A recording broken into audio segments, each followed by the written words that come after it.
Okay, I've just bought a MIG welder, 100 amp MIG welder. Just going to show you out the box. It is a Panana or whatever that is called. Panana. Anyway, it's from China. First thing is, this is the welding mask. This is how it comes, flat packed. It's pretty cheap and pretty nasty. I suppose if you're just doing the odd little job, then you could probably get by with this. Personally, I've got a helmet which cost me about 15 quid, which, you know, for the sake of your eyes, it's worth paying that 15 quid. So this, basically, I'd bin it. That's the handle for it. It's pretty crap.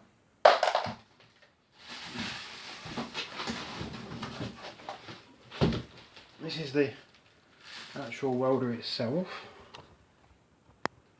A Panana. I haven't used this welder. I've literally just got it out of the box to have a quick look at it, and now I'm going to show it you before I even use it. This is what you get with your welder. Brand spanking new, delivered to your door. £66.50 delivered to your door. If you're in euros, it's 77 euros. If you're in dollars, American dollars, it works out about $95. It's 100 amp gasless MIG flux core. Just bring you down and have a look at the yeah, a lot of people rave on about the percentages, and it's got a 15% at full chat, which is 90 amps. I don't know why it's called 100 amp, but and then 35% at 60 amps. Apparently that means basically 1.5 minutes for every 10 minutes you can use it, and then obviously that'll be 3.5 for every 10 minutes you can use it at 60 amps. It's got minimum, maximum, obviously 1, 2, on, off, and a nice little thingy. Overall, if you look at the MIG welders for sale that are like this, they are virtually all identical, just rebranded. Maybe the stickers have changed places, but they are all very similar. Okay, let me just pop you back up here. You can. I'm not a cameraman. I'm just showing you my welder basically. So anyway, you get a little torch. The torch all looks nice. It's a sort of a one. I'd call that a one finger trigger. Earth clamp. Comes with a British plug. So this is a 240 volt machine. A couple of things that I don't like. This catch here. How you lift the lid up, it's very fiddly, and basically it's very cheap, and all it is a piece of friggin' little bar, and it's got these horrible little star clips on. I don't know if you can see that, but these horrible little star clips to hold it on. I mean, fair enough, that might do the job, but you know, I wouldn't like to pick it up, that to come off, the handle to come off, and then you just be carrying it like that. Because basically, as a hinge, all it has as a hinge is pot rivets. One that side and one that side. And that's basically what holds it on. 2 pot rivets, the lid, and I say this cheapy, nasty thing. So, you know, it is cheap for a reason. Basically, you know, that's what you're paying for. Or in this case, you're not paying for.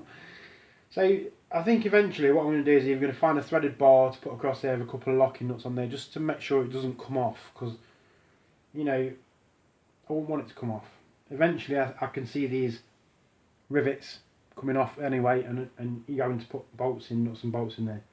Not a big issue, not a problem.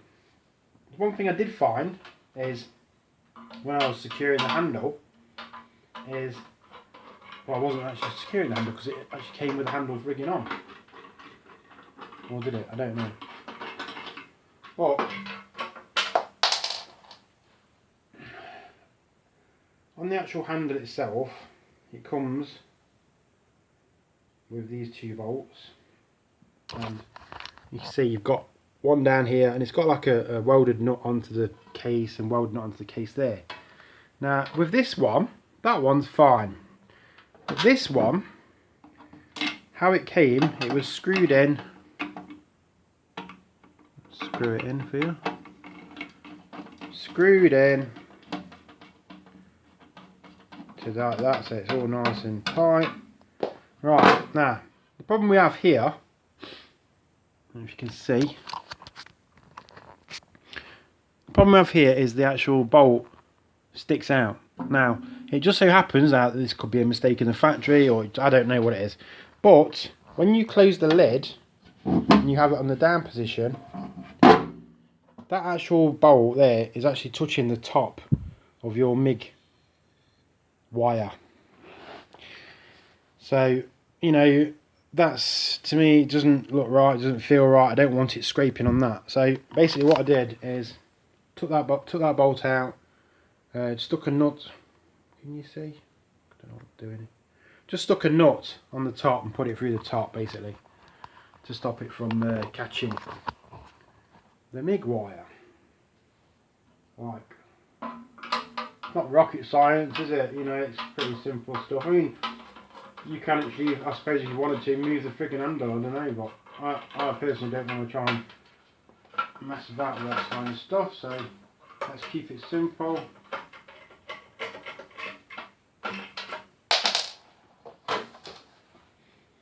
Just screw a nut on the bottom of the nut, on the bottom of the bolt, like so. That gives you that bit of space. When you pop it back in, you tighten it up.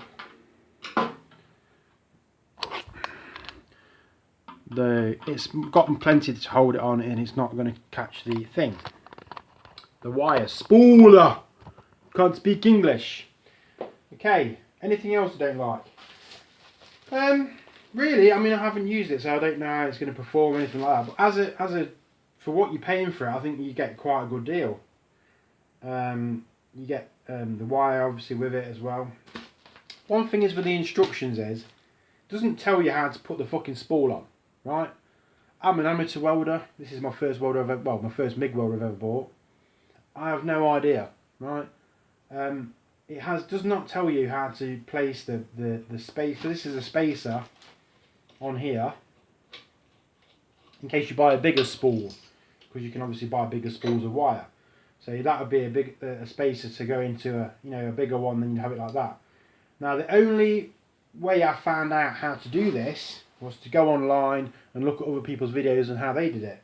And the only way that I can think of is the spool goes on the bottom, and that goes on the top, then the spring goes on the top of that, and then the nut goes on top of the spring.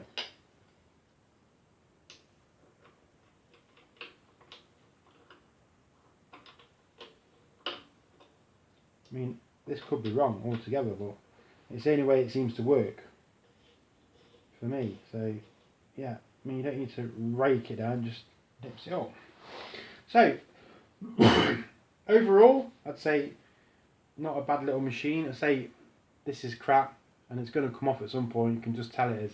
So I think I'm either going to thread it or buy little bars just to bolt it on, because how it's supposed to go like that and stay on, it's just some kind of fucking miracle.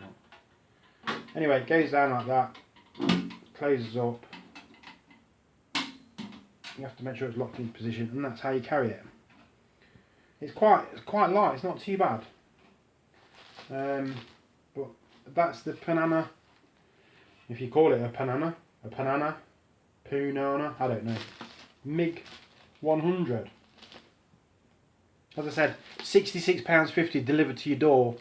You ain't gonna get no cheaper than that. Brand spanking new. Flux core welder. I think it's got a 2-year guarantee on it as well, to be honest with you. So not a bad Not a bad little welder at all. You know, it's just a little compact thing. Obviously, you know, the professional guys are going to rip it to fucking bits and say it's crap and it does this, that and the other. But if you just want to do a small little job every now and again, why not? £66.50. If you called a professional mobile welder out to your house to do you a small job, it would cost you more than that. So why not? If it helps you, it helps you. If it doesn't, it doesn't. If anybody knows anything about the spring, love to know. If you're a maker of Panana, put the frigging spring thing, how to put the wire on, in the instructions, because the instructions are crap. It doesn't tell you how to actually build it up. All it says is put the spool on. So I might do a little video a little bit later on when I've used it and have a little play with it. But overall, I say £66.50. You ain't going to get better than that delivered to your door for a little welder. As long as you're not doing stupid, massive jobs, you'll be fine. So, good luck.